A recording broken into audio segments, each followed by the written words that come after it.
Yeah, I do wonder with The Rock, though, like, had he stuck around longer and how much longer, because The Rock, and smartly so, never gave himself a chance to get stale.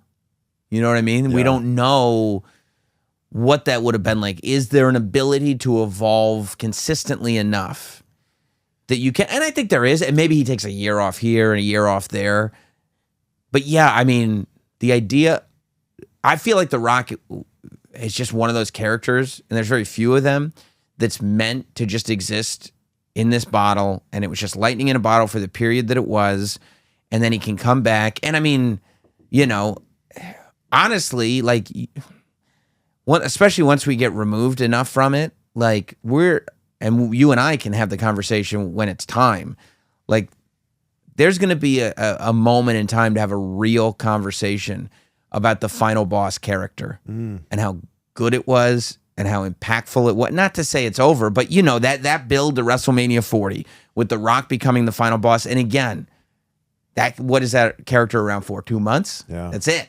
Yeah. Really. I mean, he pops up here and there still, but really the run of the final boss is Las Vegas press conference to WrestleMania, night after WrestleMania 40, say. And like, you know, I mean, people can get frustrated at the lack of final boss since then, but the reality is that run in a bubble is one of those untouchable character arcs. And it's because it was done with this pivot too. Like, this wasn't the plan for months going into it. This was like, oh, they really don't like what we're trying to do here. Yeah. We got to figure something out and run with it and see if it works. Yeah. And how are we going to go? And I mean, and it's almost like you saw it in the sort of slow evolution week by week of The Rock's entrance music and the Tron and like little changes that would happen week after week after week until you got to WrestleMania 40. And this thing had been built in front of us. And it was almost like the reaction that we were giving it was almost what was fueling the build of it. Yeah. You know? If we're talking about the final boss in that specific window of time. Yes. I put out a tweet at that point in time. I think it's the best work of The Rock's career. Yeah. I mean, you would have to go.